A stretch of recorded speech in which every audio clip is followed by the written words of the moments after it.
And I'm joined in studio by four gentlemen. Let's begin with the extreme right. David Ohito, we haven't seen him here for a while. He's a digital editor at the Standard Group. Thank you for joining us. You must be very angry to be back on this couch.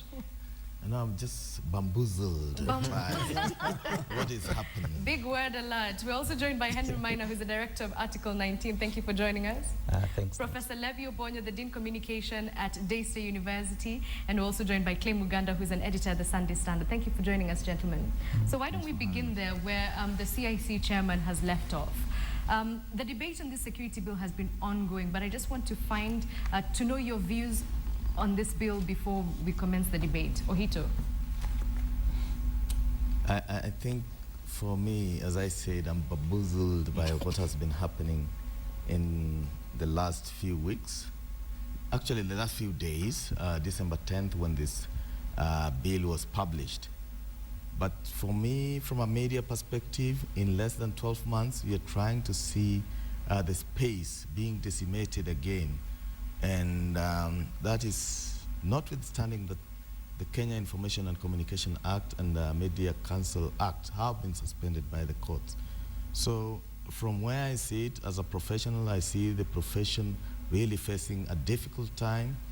And there is direct intent to deny media the opportunity to operate in a free and fair way to inform the public of happenings, that we are no longer free to tell people that there has been a terror attack until we get police clearance. And no, some of the things which would only happen in either failed states or extreme dictatorships. So I'm a very worried man.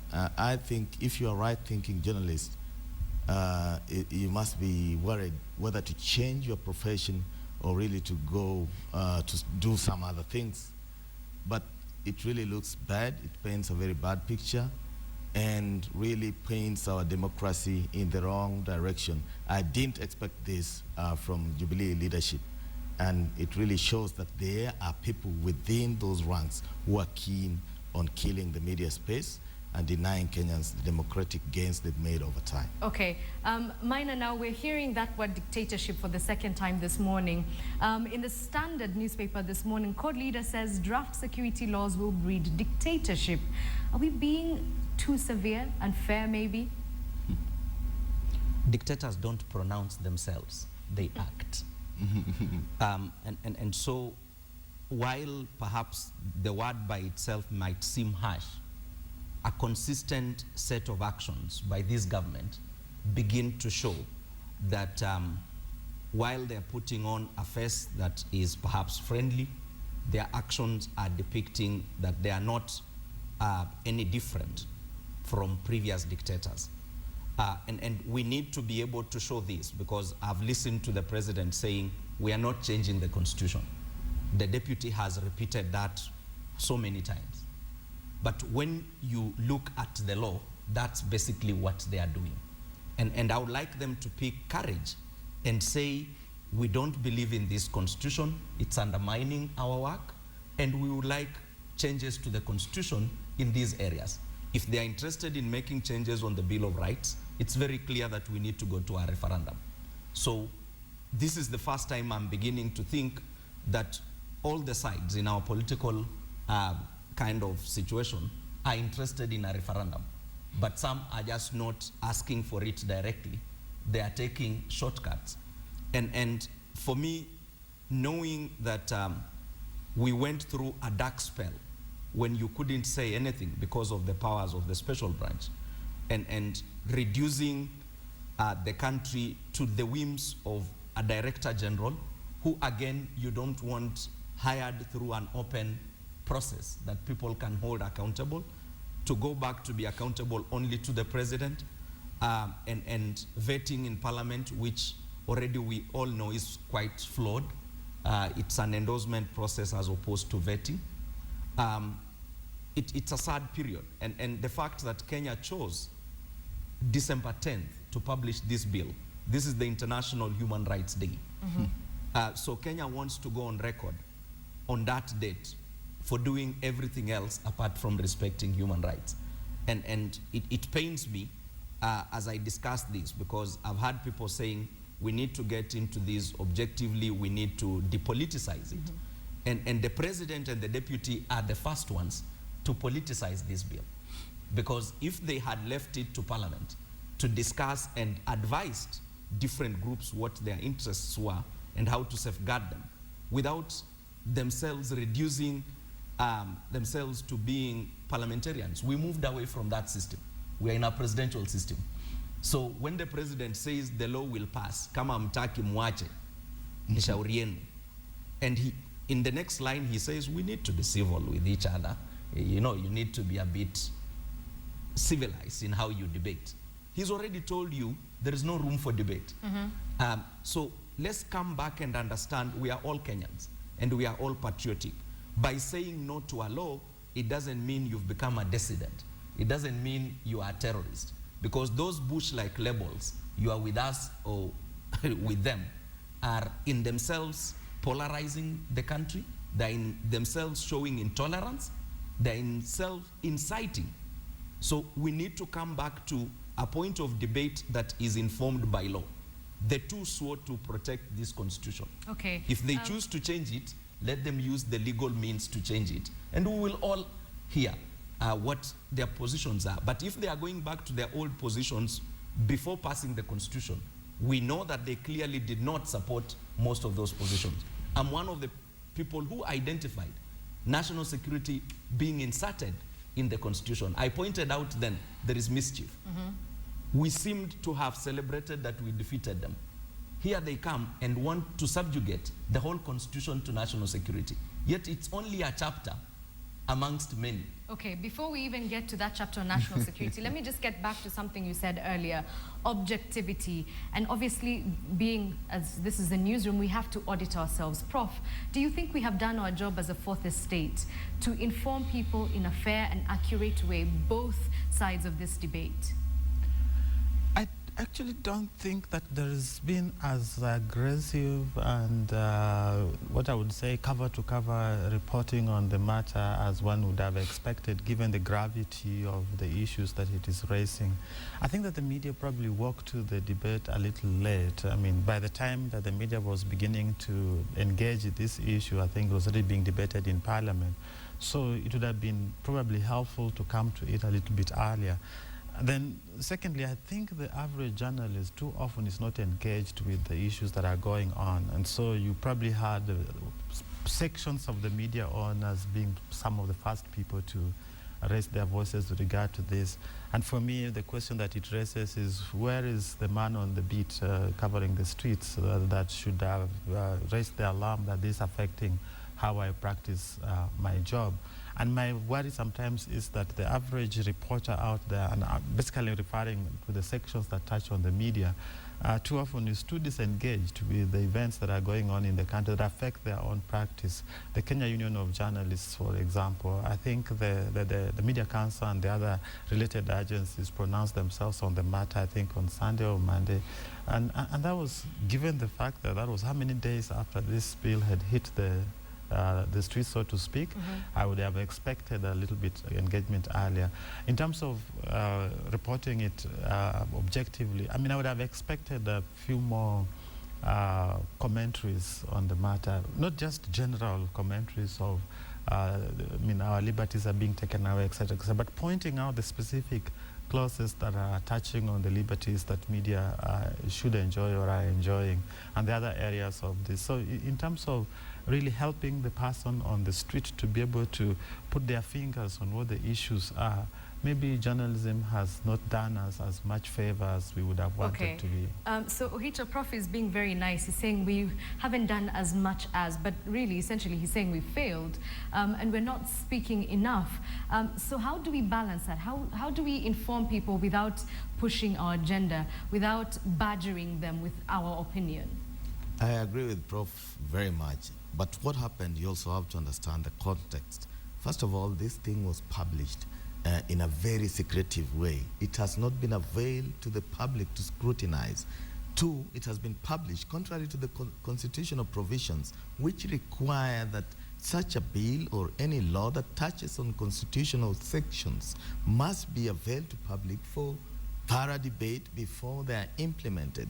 So the framers and the drafters of this constitution used, I think, one man from Kapedo called Asman Kamama to try and sneak in these laws, and it's being rushed to beat deadlines ahead of Christmas. So the secretive way in which it has been done, the way in which the bill has been hoarded from public. I spent more than 48 hours trying to get that bill as a journalist until we got some electronic version from inside Parliament through our sources. It tells you there's so much they want to hide and rush in a short time so that they bombard Kenyans with bad laws. So there has been ill faith in the process in which this thing has been done. But I can assure you, Kenyans are not very bad people. It's very easy to foment a rebellion, and you can do it overnight. And I see them doing it just now. Okay, so Clay, Asman Kamama obviously has first mover advantage, and we're playing catch up. But as the editor of the Sunday Standard, what is stopping you from, say, inserting this bill in the newspaper so that people are able to read and understand what exactly the debate is about? Actually, I want to agree with the professor and Ohito too. And I can see right now what is happening is that the media is really complaining, and we are really crying of all these things. But there's a question we are not asking ourselves: how did we get to this place? How did we get here? I mean, first of all, what I've been asking myself is, okay, fine, this bill was done in a very secretive manner. It caught us by surprise on the 10th. But what does that say about our sources? You want to tell me that we do not have any sources within the state law office who could actually have told us probably that this thing is being drafted or something sinister is being done? You see, it says a lot. The fact that this bill came to us by the 10th and we are just as surprised as everybody else says a lot about us than it says about the drafters. Having said that, and I have to tell David that from this spot, I have been saying ever since that we are not as strong as the Kenyan media as we tend to think. I am for a very, very strong media personally. And okay, what makes you say that? But we're not as strong as we tend to think. We've been getting weaker and weaker and weaker. And that's why we've gotten to this level where now the government or the powers that be can actually have so many clauses that actually are eroding the rights that the few rights that we had remaining. You see, we have to admit that this thing got to this level because of some of our mistakes. We should stop crying. We have probably the remaining 24 hours. We have to start reclaiming our ground, otherwise we're going to lose everything that we ever had. Okay, Maina, is this realistic? We have 24 hours. The third reading and final discussion of this Security Laws Amendment Bill is happening tomorrow. In that time space, what can the media do to reclaim its power, as Clay is saying? There are two clear things the media can do. One is to focus on the respective parliamentary committees that are currently drafting a reviewed bill, in a way incorporating proposed changes by stakeholders who've made submissions. So one of the things that is missing is how to hold Parliament accountable and ask, how many submissions have you received? What was the content of those submissions? How are you aggregating them to reflect, to be reflected in the new bill? That's something that never happens in Kenya.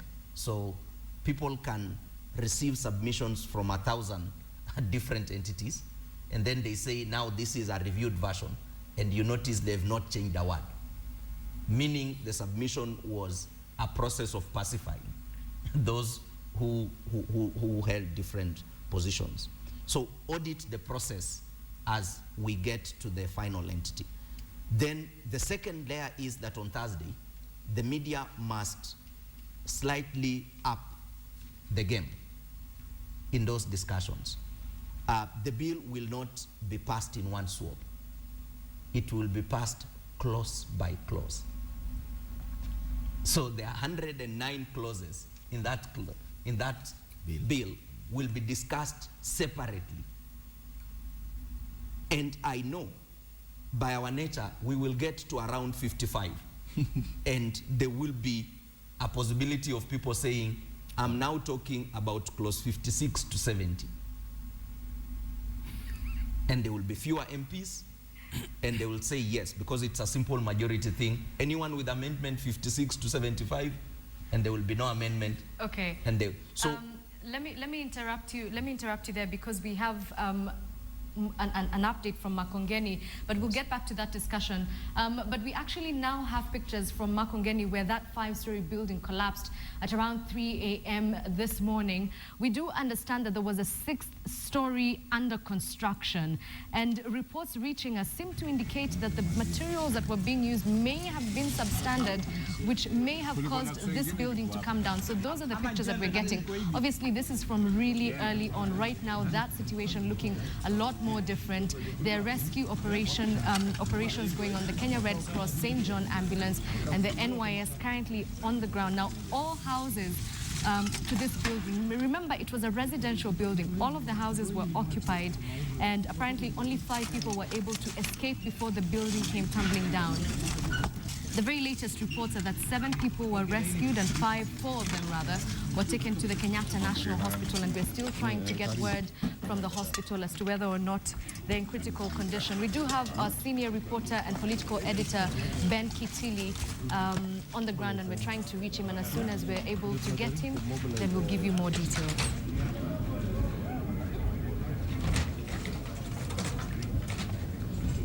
Inakaa kwa riski pia. Wao walitoka kivyao. Walisikia mchanga ikimwagia, wakatoka wakaita wengine wenye walimanage pia. So kuna possibility kuna watu bado wako ndani. Si kuna possibility watu wako ndani. Si kuna wenye wanaongea hapo chini.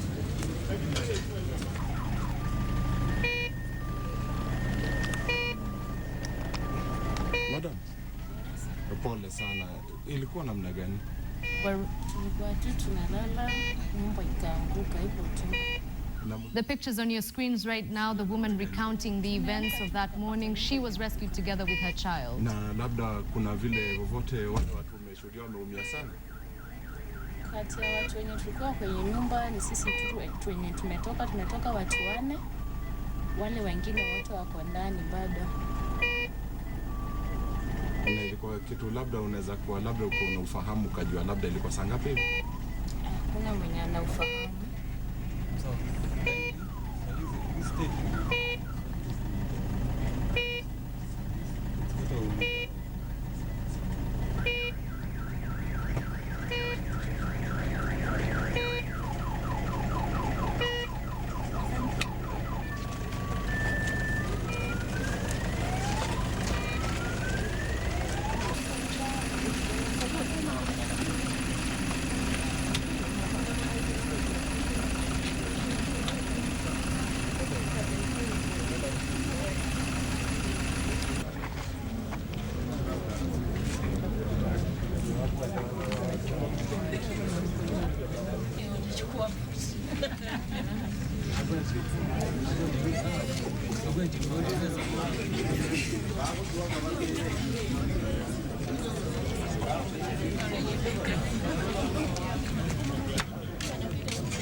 And in case you're joining us, the pictures that you're seeing on, I believe that would be my left-hand side of your screen, are coming from Makongeni from earlier on, where a 5-story building collapsed at 3 a.m. We understand that a 6th story was under construction, never mind that the 5 stories had already been occupied by tenants. 5 people managed to escape before the building came tumbling down, although 7 have been rescued and 4 of them were taken to the Kenyatta National Hospital. Earlier on in those pictures, we were able to see a woman and her child who managed to escape the building before it collapsed, and she's visibly shaken, I guess still trying to come to terms with what is happening. But a stark difference of the scene now, a few hours after it happened. We do understand that rescue operations are currently underway, and we are going to keep those pictures there, and as more details emerge, we will bring them to you. We go back to our discussion in the newsroom this morning, and we're talking about that controversial security bill. And Henry Minor, you did say something very interesting that Ohito wants to respond to, so let me just give him a chance before we move on to that. No, I just want to break another story which is happening in Kakamega, that an AP officer has gone berserk and shot dead 5 of his colleagues before taking his own life, and really a sad day in Kenya's morning. And I think the media, as Clay said, we must get our act right. I think we're sleeping so much on the job. But I think this is being defined by the environment in which we're operating now. The space is becoming smaller, and there's so much pressure from competing interests, government interests, commercial interests, that a journalist wants to play safe because he or she needs the job. So most of us are not doing that extra work to go out of their way to get the story, get the scoops in time. And I think Professor would agree with me that you're safer having your bread than having a scoop that will send you out of your job. Okay. I think purely that is what is happening, and pretty sure that there's no way our journalists would have not known this law was going to print or has been published. So, Prof, let me give you a chance to respond to what Ohito is saying. At what point did we lose it? When did we, in quotes here, go to bed with government? Because after that media breakfast, it was widely seen as though we were now in cahoots with government. And it became a problem when government was constantly praising the media. It never happens. You know, it's very difficult being here this morning for the simple reason of the events that are unfolding. You see, we have people trapped in a building that is collapsed. We have, as Ohito is breaking the news of 5 families now mourning in Kakamega, challenges that we need to address ourselves to, and just see, for example, how is the media engaging in covering these issues and essentially very serious challenges that we face. So much so that sometimes, I mean, Clay sometimes seems to see conspiracy theories in some of these issues. But generally the challenge that we face, I mean, for example, talking about the watchdog role of the media in terms of what is happening in Makongeni, how did it get to here? And part of the role that the media must play in terms of keeping those people who are supposed to be watching over the events that are taking place into account. I mean, as a member of the public, I would want to know whether all the necessary mechanisms that needed to be followed in terms of constructions, what are the steps that need to be put in place, whether those have been put in place, when was this building put up, and things of that nature that are so critical for us to understand in a morning like this, because it's you know, just the thought of what's going on there, and this thing happened when people are asleep. I mean, buildings, I mean, a building that's already occupied. And so the task of the media in covering the range of issues that we need to be addressing, looking at the side of the government, is just one player. Of course, a massive player, but all the other elements that media keep eye on, that we also have to pay attention to. And I mean, directly more to your question about the media and the government, I think that is a moment in time. But as a columnist said, you quickly walk back to your regular territory, which involves keeping government under watch, that they are executing what they are executing appropriately. And to be fair, we have come from a very difficult time with regard to terrorism. I mean, so many Kenyans have lost their lives, I mean, as a consequence of that. And to be alive to some of the things that are going on, we all say the buck stops with the president, which is for sure. But at the same time, you have institutions that are put in place that need to execute tasks and responsibilities. And I think we need to think soberly as a country, how can the buck stop with the president and also to keep into check, keep the necessary institutions like the Inspector General of Police, etc., still accountable to these institutions. Does our framework as it stands now provide both the independence that that office needs, but also the accountability that the presidency needs to show when events like this are taking place?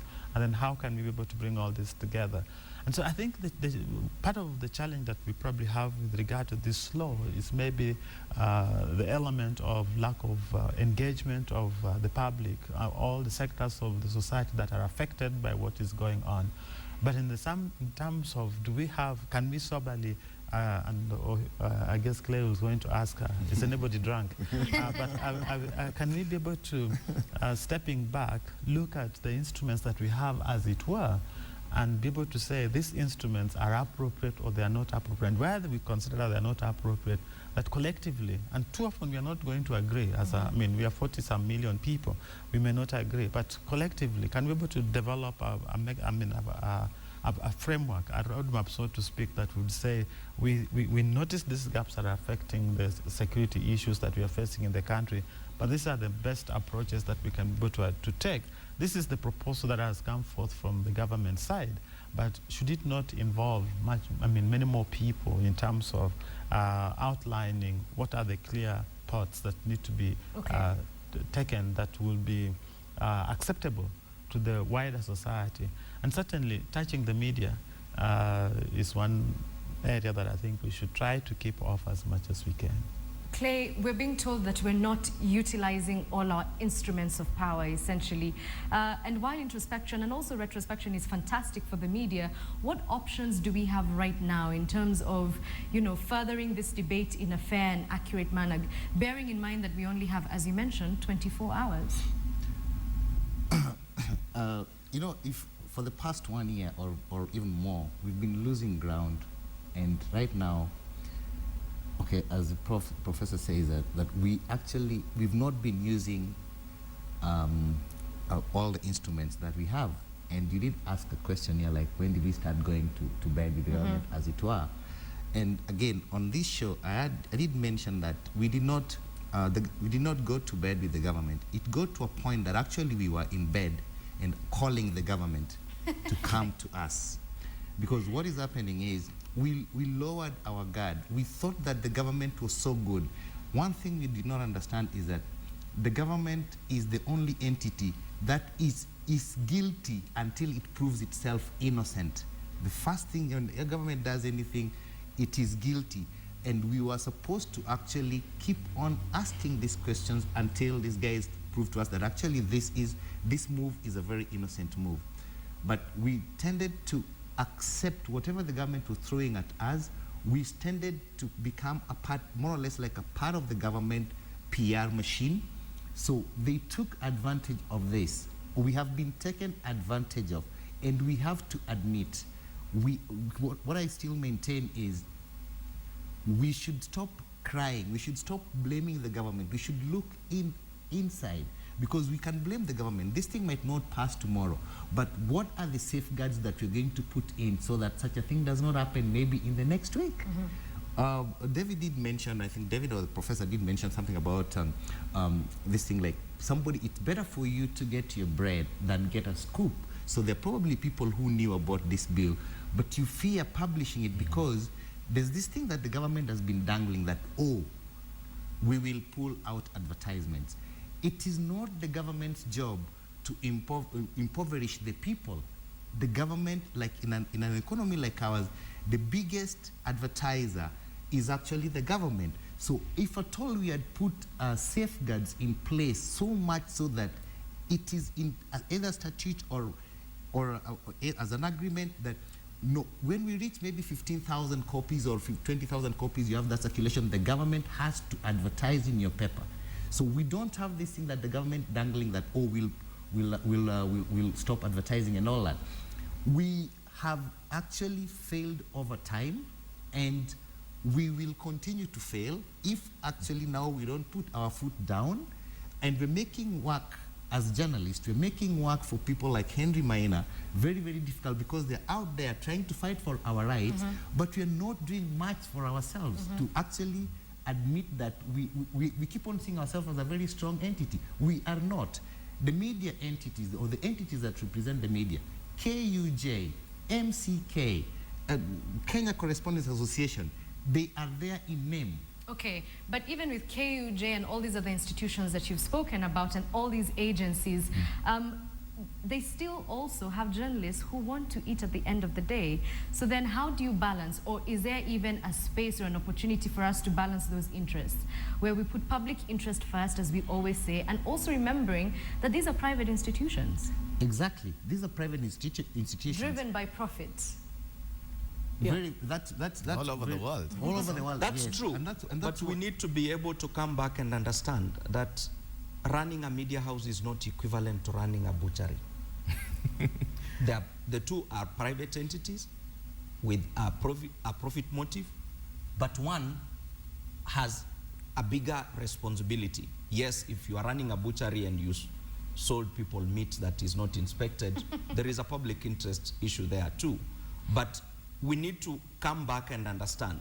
I think one of the challenges that has come out recently has been the cutthroat competition between a few of the media houses, thinking that they would become the best outlet for the government.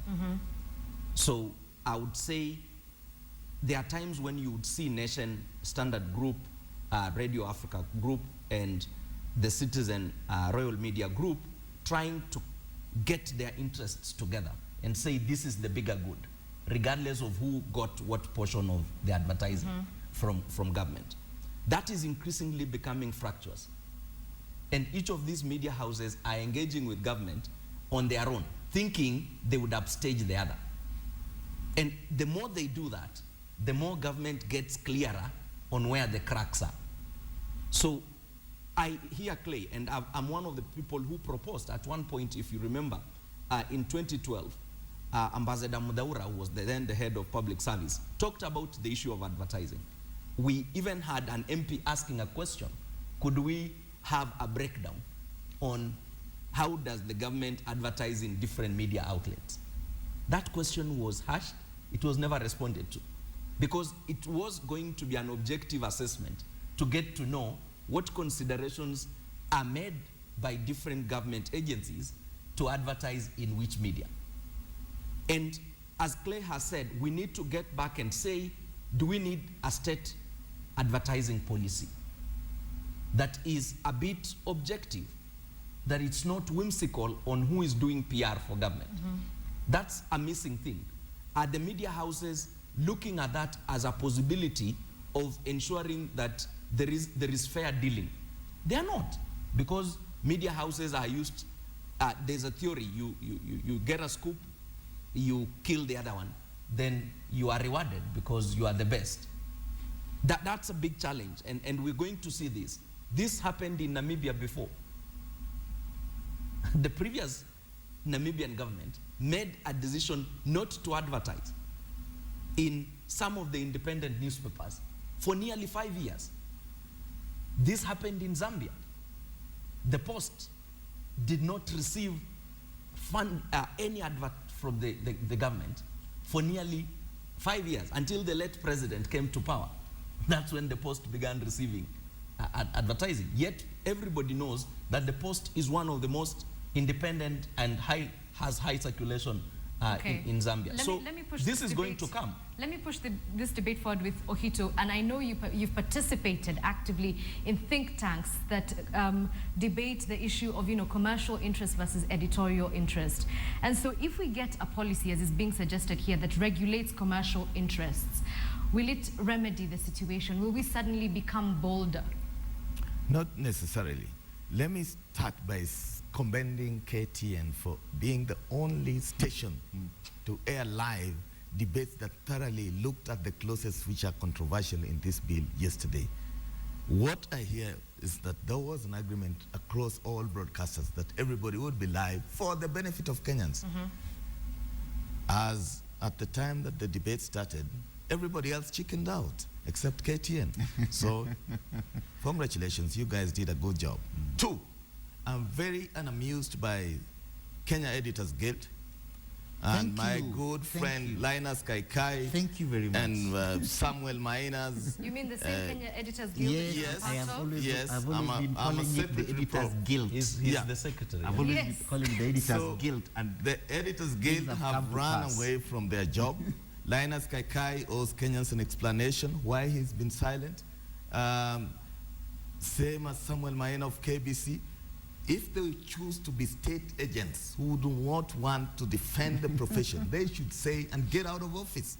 But it's getting too bad because they are sitting back and lying below the carpet when critical issues affecting the media are being discussed. Two, KUJ, you can't blame them so much because it's a trade union. It matters bread and better. So if they choose to say a statement, so be it. But the professionals must come out and defend this space. There's no need occupying that space, and which is why I say some of the officers in the Kenya Editors Guild are themselves agents of the state and are in bed with government, and they must come out and say why they have been silent. It's really unacceptable for a profession which I belong to. They cannot just keep quiet when this is all happening. Okay. And But with all due respect, to your I want to point out that in the collective submission by the Media Council, KUJ, Kenya Correspondents Association, Minor was there, Sam Minor was there, and no relationship with Henry Minor. So to that extent, the Editors Guild was represented. What I hear from Ohito is that they've not had a meeting as Kenya Editors Guild I feel like to those, discuss. I feel like those could be internal issues, although what The he bigger is issues. raising is important. Yeah. But the bigger issue, and this is the question that I want to get back to you, Ohito, on, if we do indeed remedy this whole space of commercial interest versus editorial interest, so we streamline that, will I suddenly tomorrow wake up feeling that I am safe enough to report what I think is correct, to report what goes against government for the benefit of public interest? Will that suddenly embolden me because I am not scared that I will not have my salary? let me give you a straight answer. I don't think it will solve the problem. The problem in Kenya's media begins with ownership. You should stratify who owns what in Kenyan media, and then you start seeing the issues coming out properly. Two, there's so much vested commercial interest that a reporter, honestly doing an investigative story on his third paragraph of the print edition, gets a call from commercial, agents saying, why are you working on that story? Do you know this company is giving us this much of millions? How much is your pay anyway? And then that really, soils the environment in which the journalist works. And as I have said, it's becoming very difficult for any sober journalist worth his or her salt will be in this profession today. Okay, but we're only looking, Prof, let me ask you a question. We're only looking at traditional media. What about the bloggers? What is stopping me or Ohito or Clay, for example, from writing a blog with all these facts which say the Standard Media Group will not carry for vested interests? I'll come to that in a little while, but I think we must step back and always remain professionals when doing these things. You don't, with all due respect to David, mention people's name without giving them the right of reply. So, one must be so, I think that's just an important component in the practice of the trade. So, unless those guys are going to be given a chance to come and also have their say and say, look, this is what happened. That's a fair comment. He's a fair comment. His fellow colleague will come to it. Yeah. But you see, KTN is not equivalent to some social media. If Clayton runs a certain blog and goes now to vent or whatever, that's Clay. But when KTN speaks, it's KTN that speaks. There's a certain sense of credibility that comes from the microphone. From this institution that's called KTN, that is called KBC, that's called whatever. And that's why with the position that they take is very different from the position that other individuals. For example, if you come to my blog and I'm ranting, that's my private musing, my private conversation. It doesn't carry a similar weight. And so those two, I think, are completely different, and they will not bear the same weight. If anything, now granted, some bloggers, some journalists have got probably greater following than some media houses, so to speak. True. But still, when we talk about the system that is in place that gives authenticity to what is coming through. See, when you sit there and make an announcement, it's not just Edith, it's KTN. And what we're understanding is that there's an entire institution behind you that have verified all these facts. So we cannot just take it lightly when that story has come through. So Clay, are we misusing this trust? I mean, this poll after poll after poll from organization after organization after organization, which places the media first in terms of trusted organizations in this country. Yeah, are we failing Kenyans? No, I think to some extent we are, and we tend to believe these polls very much without interrogating. Why would a private company? Why would a private company go out there and label us so nice and all that? Actually, what we need to do is to conduct this poll ourselves amongst our readers and find out, like, how much do you trust us? Because and this is one of the reasons why we've had this thing that we are very good, we are very strong and all that, because David has always been telling me on this show that the Kenyan media is the most trusted organization after the judiciary or the what, and I tell him, like, you're measuring us against the worst. And that is actually, this is what has been happening. Just the same way the Kenyans tend to measure themselves against the worst, the Kenyan media has taken over this. So nowadays, when you ask a Kenyan the Kenyan media, they tell you, oh, come on, we are better than Uganda, we are better than Tanzania. Why? Because they're bad. Do you then think we've become complacent? We have actually become complacent, and this is why we let down our guard. And as David says, that it's becoming very difficult to practice journalism in this country, I see a sense of hopelessness, where he's throwing in the towel and saying, like, okay, fine, let things just continue getting worse because we cannot redeem this situation. And I think that's bad. This is not fair, because we have the people who you're churning out every year from your institutions. What are these people who are watching us, or people who are looking up to David, as a senior journalist, what are they saying out there that now this profession has gone to the dogs? And that's why I keep on asking, and I've always been telling David on this show, I kept on complaining or pointing out the nature of I keep on calling the editor's guilt, even when he was also at the top. I keep on calling it that. Is that we did not do much. We sat back so much, you see, and we do not want to ask questions. We get to a point where we feel like, oh, the government called us, we have to cooperate with the government. It's not bad to cooperate with the government. The only thing is that the government should be our friend, not our ally, because we are in the same country. Okay, yeah. Friend but not ally. Not ally, that we actually not ally so much so that the government will just give us one line, jobs to go. Then we add the rest of the things for the government. And let's actually get into that story, because do you think, Maina, looking at the papers today, the Daily Nation saying 500 charities shut and accounts frozen, the Standard newspaper, jobs to go as 525 NGOs get the axe. Are we focusing on the right issues? Are we asking the right questions? Are we seeing us doing our job, effectively covering this story? No, I think as a person who comes from the civil society, I must say it's quite a sorry state that this is happening in our country. And I want to relate the two things. If you're looking at the Security Amendment Bill, the provisions that affect civil society are in two laws, the Public Order Act and the Public Benefits Organization Act. So clause 107 and 108 were already envisaging a process of classifying NGOs for purposes of this deregistration. So you already see that there is a process that we're moving on to ask. Now we're being told some of the NGOs have been facilitating terror activities.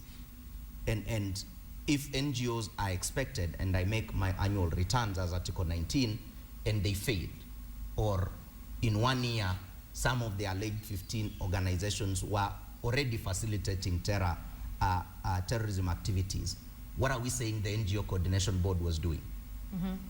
So we are very good at blaming the farthest end. So did the NGO Coordination Board fail Kenyans by allowing these NGOs to use their resources over time? Because to come up now and say they've been using their money over the years. But for the other 12 and 500 others that have not made returns, I think I looked at that list critically, including one of the organizations from my constituency, Butere Development Foundation, which I think stopped existing because my father was part of it in the 70s. And so when they are telling us now that they've deregistered organizations for purposes that they failed and they are not doing something, they've just not told you that some of those organizations have long been moribund. I looked at, there is like William Cheptumo Foundation, which means it's the MP foundation. And I asked, where is the story? Because we could get him quickly. I saw he was in Baringo, there was an attack, and then he was seeking assistance. So we could quickly ask questions. There is Dr. William Taita Towet Foundation among those that have been deregistered. So one is to ask ourselves, are these organizations in existence in the first place? And if they are, do they have capacity to make these changes? Ahero Women Development something, you know, so we could be helping the NGO Coordination Board come up with this big statement that civil society have been part of the problem in the country. And that narrative was written by government.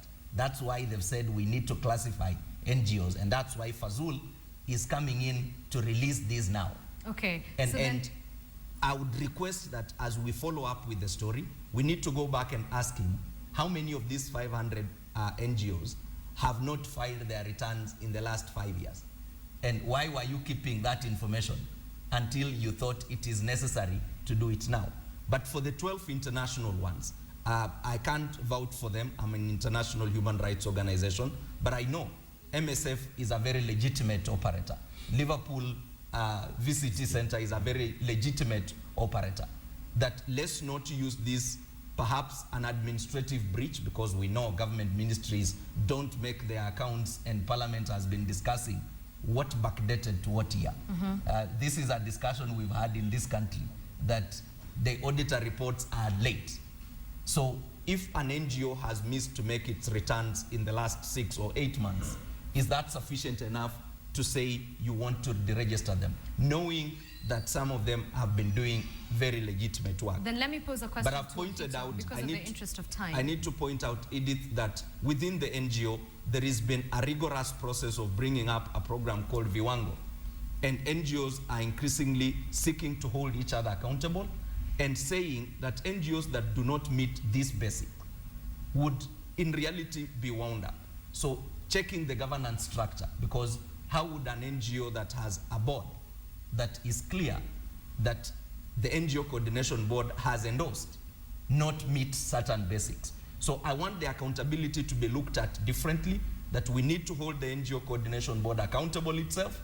We need to hold NGOs accountable, and any of them that have misused their resources or not done accounting must be held accountable. But there must be sufficient notice. For instance, I expect that Fazul wrote to these organizations and said, we will be deregistering you if you do not file your returns, and these are the reasons. Okay. If he hasn't done that and he's playing into public gallery because NGOs have been cited to have been involved in funding terrorism, we will hold him accountable.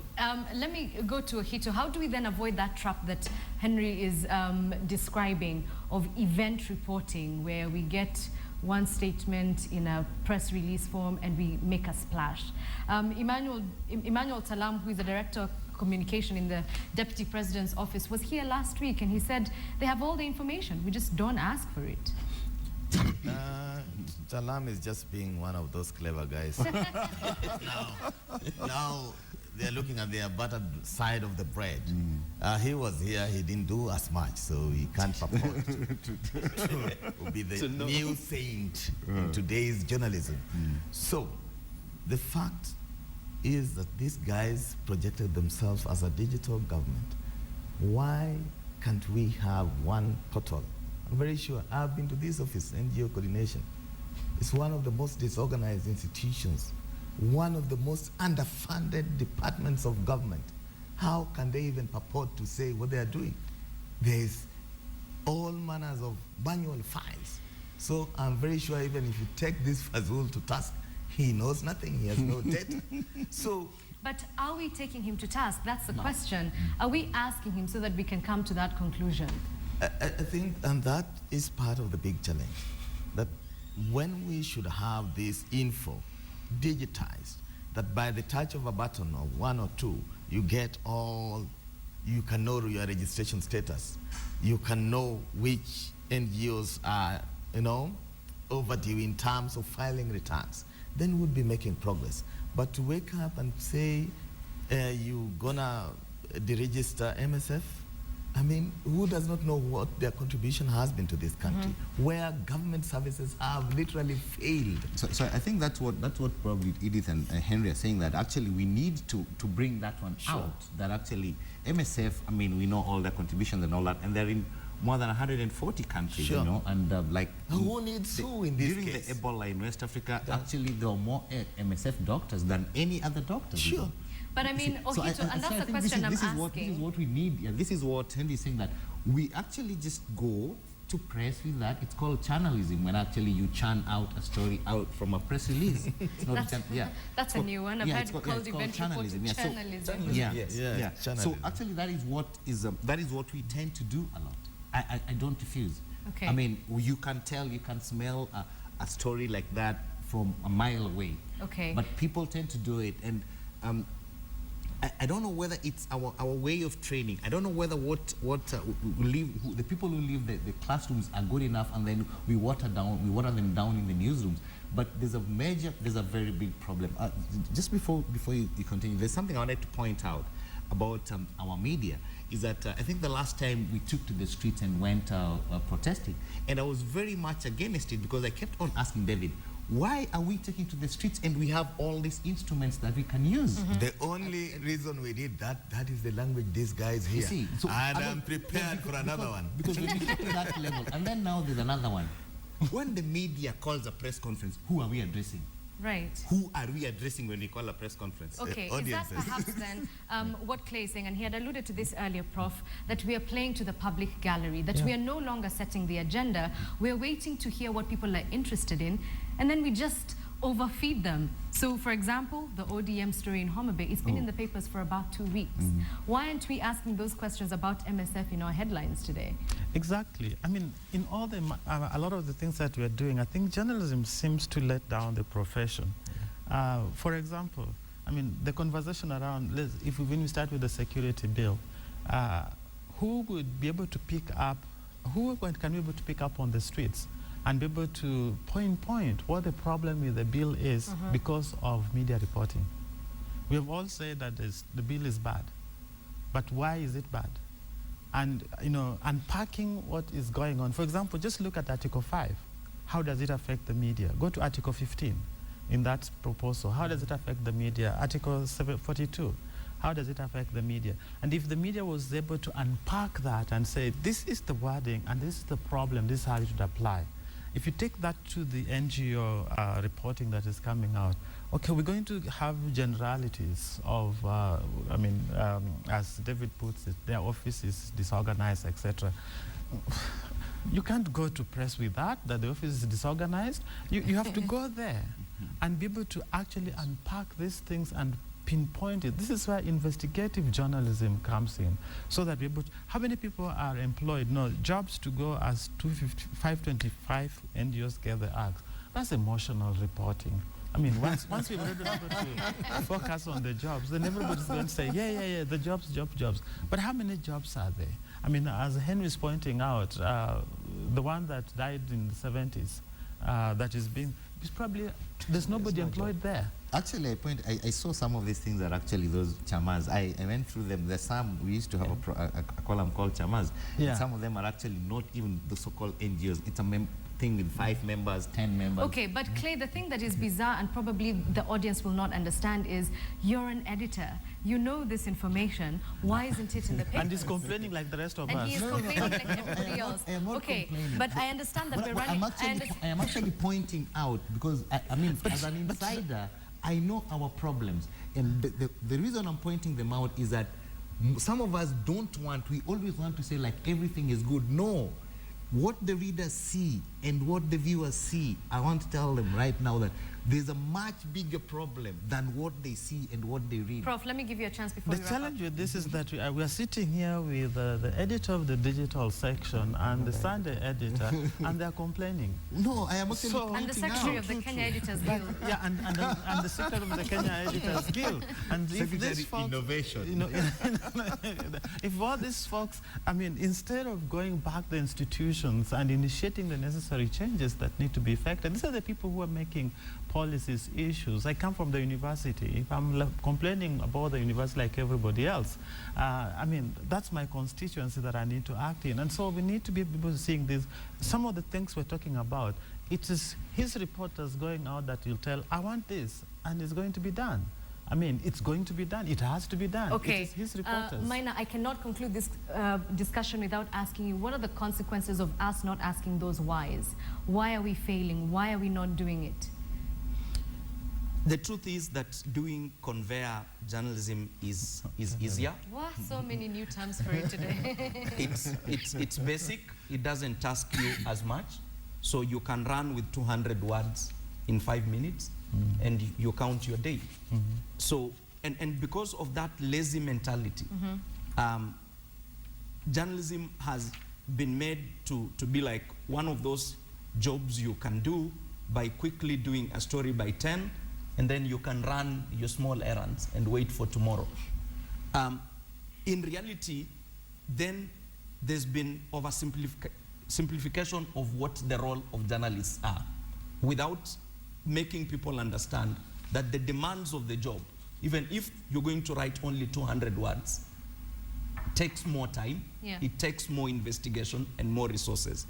So if we do not get that back, and a problem of making people think that journalism is about glamour and all that without substance is a challenge. But is all lost? I don't think so, because I trained in Kenya as a journalist, and I did my part.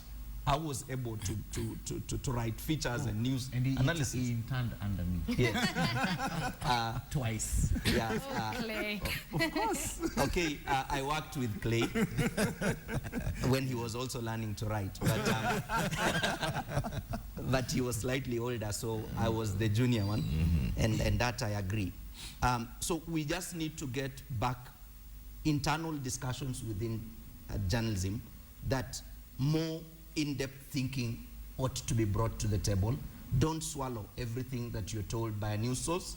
Like you've been told they are deregistering 500 plus NGOs, and he only gave 12, where he indicates they did not submit in 2013 or in 2012. But even on those 12, where Liverpool, VCT, and MSF are, there were no questions, including Concern Worldwide, that is one of the biggest education Irish agency. So I sat back, because as a person I quickly called their offices and I asked, do you know this? What is the situation? And I wasn't going to write any story, but I asked myself, perhaps as I read today's papers, I'll get more information. But I noticed that there were no questions, because the press release is all that journalists have run with. That is, in a way, a bit lazy, and we need to wake up. Yes, most of us are whining and crying. It is a mentality the country is beginning to have, that people are not willing to discharge their responsibilities wherever they are, because you can complain. The president complains to us that there are corrupt people in the office of the president. Clay complains to us that there are problems in the media. I am actually admitting, and that is a that step mentality in solving a problem. Yes, once you admit but you have the power, take action. I believe in that. That's why, as a person, I've taken the last 5 days doing as much as I can to speak to the security bill close by close. I've talked to MPs, I've talked to media. That is sharing what is happening. But it's quite unfortunate, of course, that AP comes from my constituency, the one who's run Basak. So it's a sad day for people actually, of Butere. because you've mentioned that and we actually have an update on it, why don't we give people an update on that situation in Kakamega? An AP officer who went Basak last night, killing 6 people before turning the gun on himself. Now, this occurred at the Shitsala village in Butere. The victims were his fellow officers who rushed to the officer's home at the AP camp after hearing the first gunshot. It is reported that the incident was prompted by an unplanned visit by the officer's wife, who found him in the company of his mistress. We will, of course, be bringing you more details as the day unfolds, but these are the details that we have so far. On your screens, you have just the main points so far, that an AP officer went Basak this last night, actually killing 6 people before turning the gun on himself.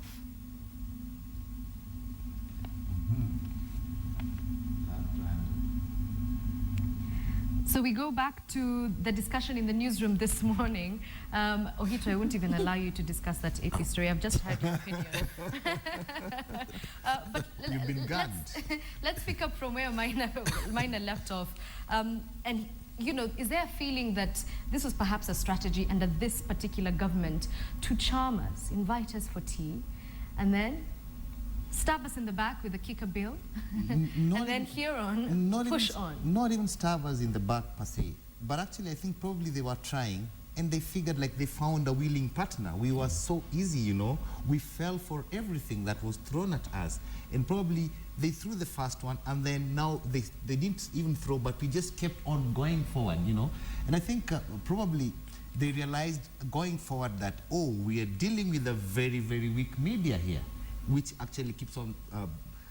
The problem with Kenyan media with us is that we are easily excitable. We get happy very fast, and at the same time, we get annoyed so fast. I mean, then after that, right now, we are so mad at the bill, then what? It's very easy to make us happy, and it's very easy for us to get annoyed.